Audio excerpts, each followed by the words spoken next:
Welcome to I dream. నేను మీ సురేఖ. ఇవాళ మనతో పాటు మన స్టూడియోలో ఉన్నారు భారతీయం సత్యవాణి గారు. వారితో మాట్లాడి మరిన్ని విషయాలు తెలుసుకుందాం. నమస్కారం అమ్మ. నమస్కారం తల్లి. అమ్మ, మన కొత్త సంవత్సరం అంటేనే ఉగాది. ఈ విషయం మన తెలుగు వాళ్ళందరికీ తెలుసు. అయితే ఎందుకో తెలియదు కానీ పాశ్చాత్య సంస్కృతి ఎక్కువైపోయి న్యూ ఇయర్ సెలబ్రేషన్స్కి బాగా పెద్దపీట వేశారమ్మ. యంగ్స్టర్స్ నుంచి అందరూ కూడా న్యూ ఇయర్ అనగానే ఇంకా ఫుల్ ఎంజాయ్మెంట్ అన్న దీంట్లో ఉంటున్నారు. ఈ న్యూ ఇయర్కి ఇంకా తాగడం కావచ్చు, తిరగడం కావచ్చు, ఎంతమంది యాక్సిడెంట్స్తో జీవితాలే పోగొట్టుకుంటున్నారు. సో ఈ న్యూ ఇయర్ సెలబ్రేషన్స్ పైన మీరు ఏమనుకుంటున్నారమ్మా? ఇలాంటి సెలబ్రేషన్స్ చూసినప్పుడు మీకు ఏమనిపిస్తుంటుంది అసలు? ఒకటేం జరిగిందంటే అమ్మా, మనంగా నిలబడలేకపోయాం. స్వాతంత్రం వచ్చిన తర్వాత మనంగా జీవించలేకపోతున్నాం. దానికి కారణం ఏమిటి? ఆ బ్రిటిషర్స్ వచ్చి ఇక్కడ వదిలి వెళ్ళిన బూట్లు, ఇక్కడ వదిలి వెళ్ళిన కళ్ళజోళ్ళలోనే ఈ దేశాన్ని చూస్తున్నాం. అదే భావజాలాన్ని పెంపొందించుకున్నాం.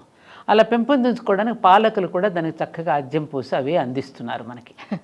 ఏమ్మా, అందుకని ఇంతకన్నా మనకు గొప్పది లేదు అనేటటువంటిది నేటి తరానికి ఎవరు చెప్పారు? అది ఎందుకు మార్చాలో? సిలబస్ మార్చారా? స్వాతంత్రం వచ్చిన తర్వాత మన విద్యా విధానం మారిందా? మన జీవన విధానం మారిందా? మనంగా ఎందుకు అసలు మన మాసాల పేర్లు చెప్తున్నారా పిల్లలకి?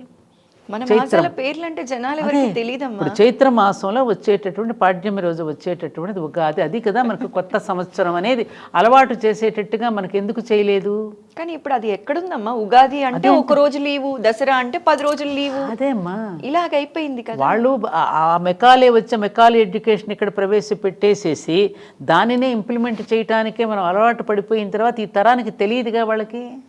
అందుకని న్యూ ఇయర్ అనగానే తాగడం, అర్ధరాత్రి వరకు 31వ తారీఖు అర్ధరాత్రి వరకు గంతులు వేయడం, తాగడం, లేకపోతే చచ్చిపోవడం, తల్లిదండ్రులకి మానసిక క్షోభను పెంచడం, ఇదే న్యూ ఇయర్ అనుకుంటున్నారు. సో ఇది తగ్గాలంటే ఏం చేయాలంటారమ్మా? మనదైనటువంటి వైభవాన్ని, మనదైనటువంటి సంస్కృతిని ప్రతి పిల్లవాడికి మెదడులో చేయాలంటే స్కూల్ డేస్ నుంచే వాడికి ప్రారంభం కావాలి. ఓకే, స్కూల్ డేస్ నుంచే ప్రారంభం కావాలి. పసితనంలో వేసిన బీజాలు, అంకురించినటువంటి బీజాలు మహావృక్షం అవుతుంది కదమ్మా అది. అందుకని ఇప్పుడు ఏంటి, కుండీ మొక్కల్లా పెంచుతున్నారు పిల్లల్ని. కుండీలో మొక్క బౌన్స్ ఎంతవరకే పెరుగుతుంది, అదే భూమిని తాకినది మహావృక్షం అవుతుంది. అందుకని చిన్నప్పటి నుంచే పిల్లవాడికి గనక ఈ ఆలోచనలు గనక మనం అంకురార్పణ చేస్తే వాడు దేశాన్ని ప్రేమిస్తాడు, మన దేశ సంస్కృతి కూడా ప్రేమిస్తాడు. వాడు ఎందుకని బై బ్రిటిష్ అంటున్నాడు, మనం ఎందుకు అనలేకపోతున్నాం బీ ఇండియన్ అని? మనకేదో తెలియని నామోషి. అయ్యో, అసలు మన తల్లిదండ్రులు కూడా, మా అబ్బాయి చికాగోలో ఉన్నాడండి, ఇలినాయిస్లో ఉన్నాడండి, కాలిఫోర్నియా ఉన్నాడండి, ఇదిగోండి నా ఆల్బమ్స్లో చూపిస్తారు గొప్పగా.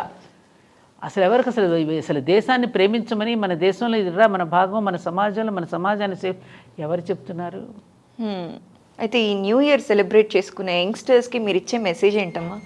న్యూ ఇయర్ పోని మనం అలవాటు పడ్డాం. జనవరి 1వ తేదీన ప్రారంభం అవుతోందని అలవాటు పడ్డాం. క్యాలెండర్ ప్రకారం చైత్ర 31వ తారీఖున అర్ధరాత్రి వరకు తిరగనక్కర్లేదు. దాని 1వ తేదీన ఉదయమే న్యూ ఇయర్ అని ఇంగ్లీష్ న్యూ ఇయర్కి వీడ్కోలు పలికి జనవరి 1 నుంచి నా జీవితాన్ని చక్కగా నేను మళ్ళీ ప్రారంభించుకుంటాను, వచ్చే జనవరి 1వ తేదీ వరకుని ఆ భగవంతుడిని ఈ సంవత్సరం అంతా చక్కగా ఉండేటట్టుగా చక్కగా అమ్మ చేత పాయసం వండించుకుని తిని నీ జీవితాన్ని ప్రారంభించుకో, చాలు. అంతకన్నా ఏం కావాలి? ఆ కేకులు ఎందుకు మనకి? ఆ కేకులు ఎందుకు? ఆ కట్ చేయడం ఎందుకు? రాసుకుంటారు మొహాలకు పూసుకోవడం, అవన్నీ ఎందుకు? అంటే ఇంకోటి ఏదో ఉందని. ఇప్పుడు ఒకటిరా, ఒక మంచి గంగా తీర్థం ఉందనేటటువంటి తెలిస్తే వాడికి ఈ మురికి నీళ్ళు తాగడుగా. అసలు ఆ గంగా తీర్థాన్ని పరిచయం చేయండి, అప్పుడు మురికి నీళ్ళ జోలికి ఎందుకు వెళ్తారు? ఇది పరిచయం అయితే దాని జోలికి ఎందుకు వెళ్తారు చెప్పండి? అది చెప్పండి, ఈ తీర్థం తాగించండి వాళ్ళకి, అప్పుడు మంచి భావాలు వస్తాయి. ఎందుకని మీ ప్రసాదం తీసుకోవండి అంటారు 1వ తారీఖున డిసెంబర్ 25. ఎందుకని ఈ ప్రసాదం తీసుకుంటే ఎక్కడ అనుభూతి చెందుతారు, ఎక్కడ భక్తి భావం కలుగుతుందని భయం వేసి తినొద్దని చెప్తారు. అంటే ఈ తీర్థం కాదు మేడం, ముందు రోజు ఇంకొక తీర్థం తీసుకొని ఉంటారు కదా, ఆ ఇంపాక్ట్. అదే ఈ తీర్థం తీసుకుంటే ఆ తీర్థం ఎందుకు తీసుకుంటారు? ఈ తీర్థం యొక్క విశేషత చెప్పండి.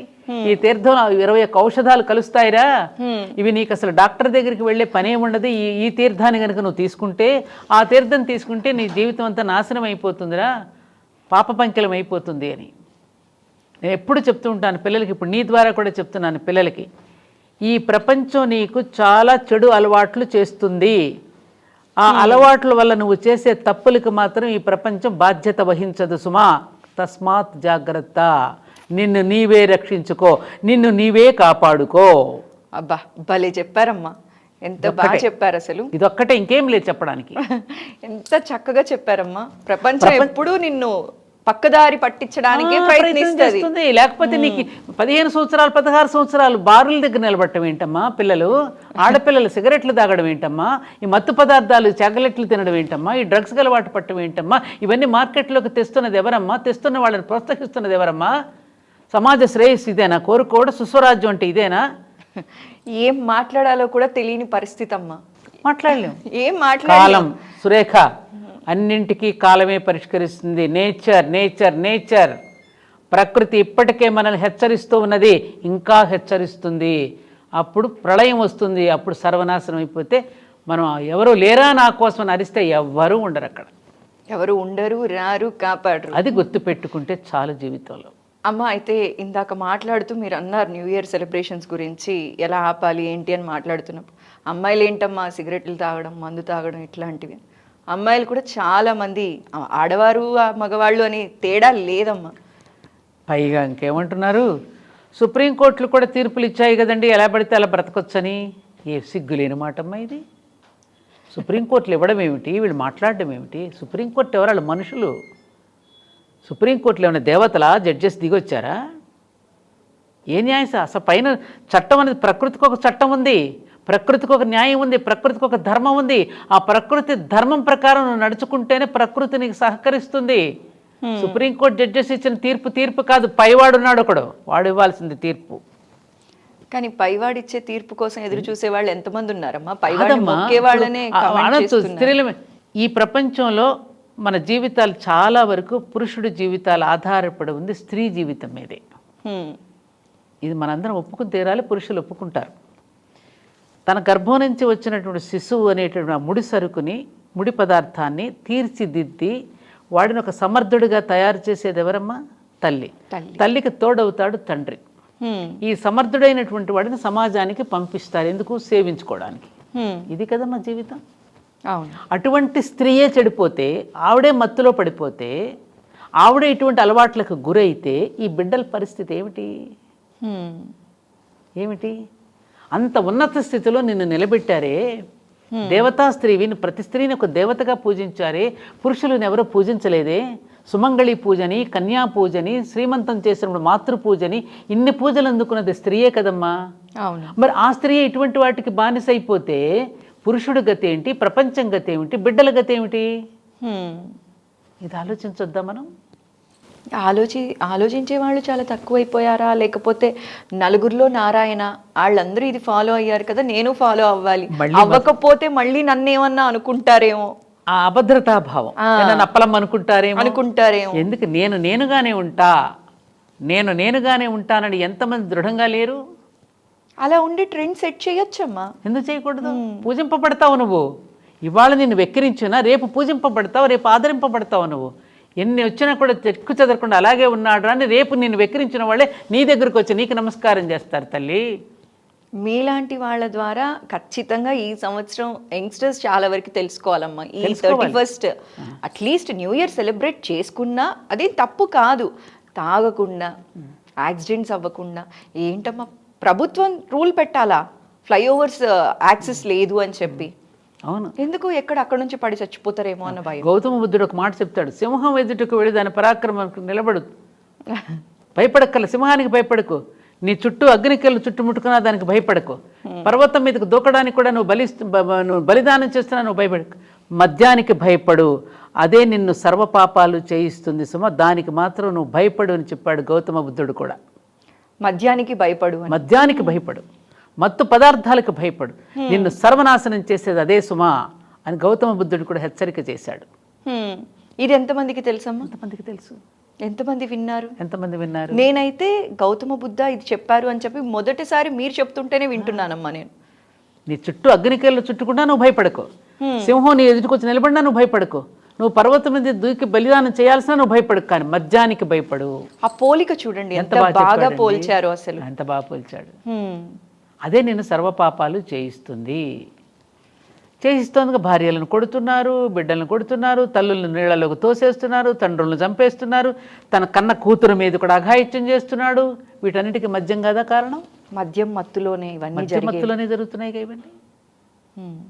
మద్యం మత్తు ఏమైనా చేయిస్తుంది. అందుకని ఏ పండుగ వెనుక ప్రతి హిందువుల యొక్క మన పండుగల వెనుక ప్రతి దాని వెనుక ఒక పరమార్థం ఉంది, ఆరోగ్యం ఉంది, సాంఘికపరమైనటువంటి ఒక గొప్ప ఆలోచన ఉంది. అన్ని రకాల ఆలోచనలు కలబోసి మనకు పర్వదినాల రూపంలో అన్ని పండుగలు మనకి ఇస్తే వాటిని చక్కగా చేసుకునేది పోయి ఒక జనవరి 1 వస్తే యూత్ వ్యాలెంటైన్స్ డే రోజు వచ్చినప్పుడు, జనవరి 1 వచ్చినప్పుడు అనవసరంగా కేకలు బబ్బలు పెట్టుకుంటూ అందరినీ కూడా డిస్టర్బ్ చేస్తూ అర్ధరాత్రి ఇళ్లల్లో పెద్దవాళ్ళందరికీ కూడా జబ్బులు వచ్చేస్తామనేంత భయంకరమైన కేకలు వేసుకుంటూ అలా తిరగాల్సిన అవసరం ఏంది? సమాజంలో నువ్వు ఒక భాగస్థుడివి. ఈ సమాజం దృష్ట్యా కూడా నువ్వు ఆలోచించాల్సిన పౌరసత్వం నీకున్నది. ఆ పౌరుడి యొక్క బాధ్యత నీది. అలాంటప్పుడు నువ్వు అలా చేయవచ్చా నాన్న అని పెద్దవాళ్ళు చెప్పాల్సిన అవసరం ఉన్నది కదా. చెప్పాలమ్మా. చెప్తే వింటున్నారు తల్లి. మొన్న మన గుడికి వచ్చినప్పుడు కార్తీక మాసంలో వనభోజనాలు చేస్తున్నారు. చేస్తుంటే తల్లులందరూ ఎక్కడ పడితే అక్కడ విస్తరాకులు వేస్తున్న ఒక పిన్న పాప వచ్చి నేను అక్కడే నిలబడున్నా. మమ్మీ అట్లా వెయ్యకూడదు, ఎప్పుడు కూడా డస్ట్బిన్లో వెయ్యాలి మమ్మీ, అలా ఎక్కడ పడితే అక్కడ. పాప తల్లికి చెప్తాను, తల్లి అసలు పట్టించుకోవట్లా. అంటే టీచర్ చెప్పిందిగా పాపకి. ఆ పాపకి ఎక్కడ స్కూల్లో టీచర్ ఎవరో చెప్పబట్టే కదా డస్ట్బిన్లోనే వెయ్యాలని. అలాగే ఇటువంటి విషయాలు కూడా పాఠ్యాంశాల కంటే ఎక్కువగా సామాజిక స్పృహను పెంపొందించే విషయాలు ఎప్పుడైతే మనం పిల్లలకి పాఠాలకి మధ్య ఎప్పుడైతే చెప్తూ ఉంటామో అవి మైండ్లో స్థిరపడతాయి. ఎంత చక్కగా చెప్పారమ్మా. నిజంగా చెప్పేవాళ్ళు లేకనే ఎక్కువ పెరగాలి. చెప్పేవాళ్ళు ఎక్కువ పెరగాలి. అదే ఒక బాధ్యతగా. ఒక్క వాడనమ్మా, ఇప్పుడు చాలామంది ఉద్యోగాలు ఇస్తున్నారు. ఈ భార్యాభర్తలు ఇద్దరికి అసలు ఉద్యోగాలు అక్కర్లేదు సురేఖ, నన్ను అడిగితే. నిజం చెప్పు. ఎందుకనంటావా? తన్నేళ్ళకి వెళ్ళిన కోరికలు పెంచుకుని కొద్దీ ఉంటాయి మనకి, కానీ కుటుంబం ముఖ్యం కదా మనకి. ఇప్పుడు నేను ఎట్లా అయితే బయటికి వెళితే నా బిడ్డలు నష్టపోయారని నేను చెప్తున్నానో, చెప్పే అర్హత నాకు లేదు, కానీ నా అనుభవం చెప్తున్నా. అలాగే ఎవరో ఒకళ్ళకి అప్పగిచ్చేసి మన పిల్లల్ని కనుక మనం వెళితే మన పిల్లలు కదా మనకు ముఖ్యం. అవును, అది ప్రాణానికి ప్రాణం, పిల్లలు ప్రాణానికి ప్రాణం కదా. కాబట్టి మనం సంపాదించుకోవడం ఉపయోగం ఏముంది? భలే చెప్పారమ్మా కదా. ఎవరి కోసమైతే మనం సంపాదిస్తున్నామో వాళ్ళకే మనం ఇది ఇవ్వనప్పుడు మన ఉపయోగం ఏముంది? తర్వాత దుఃఖం మిగులుతుందిగా. అందుకని నా నుంచి ఇది నేర్చుకోమని చెప్తున్నా అందరికీ. సో ఈ మెసేజ్ అయితే మన వ్యూవర్స్ అందరికీ ఖచ్చితంగా తెలియాలి. న్యూ ఇయర్ సెలబ్రేట్ చేసుకున్నప్పటికీ కూడా చాలా జాగ్రత్తగా సెలబ్రేట్ చేసుకోవాలి. జాగ్రత్త. నేను పిల్లలందరికీ అదే చెప్తున్నా. పిల్లలందరికీ, యూత్ అందరికీ కూడా చక్కగా మన వాంగ్మయం చదవండి, మన పూర్వీకుల యొక్క గాథలు చదవండి. మనకు భారతదేశానికి స్వాతంత్రం తెచ్చిపెట్టడానికి ప్రాణాలు అర్పించిన వీరుల గాథలు చదవండి. బోలెడంత సాహిత్యం అన్నది. ఆ సాహిత్యాన్ని అలవాటు చేసుకోండి నాన్న. మీరు చక్కగా ఇవేమీ కూడా లేకుండా మంచి అలవాట్లను పెంపొందించుకుంటూ ఈ దేశ పౌరుడిగా ఈ దేశాన్ని ప్రేమిస్తూ ఈ సమాజాన్ని ప్రేమిస్తూ మీరు మిగతా వాళ్ళకి ఆదర్శంగా ఉండడానికి మీరు ప్రయత్నించండి నాన్న. ఇలాంటి వాటికి మీరు అలవాటు పడకండి అని చెప్పి నా పిల్లలందరికీ ఇక్కడ ఛానల్ నుంచి ఒక్కసారి వాళ్ళని ఆలింగనం చేసుకుంటూ చెప్తున్నానని భావన వాళ్ళకి అందించమ్మా నా ద్వారా. ఇది నా ఆవేదన. ఇది నా జాతి, ఇది నా భారతదేశం, పుణ్యదేశం, ధర్మదేశం, వేదదేశం, జ్ఞానభూమి. ఇన్ని రకాలు కలిగినటువంటి మనమే తప్పులు చేస్తే ప్రపంచం మనల్ని వేళాకోళం చేస్తుందిరా.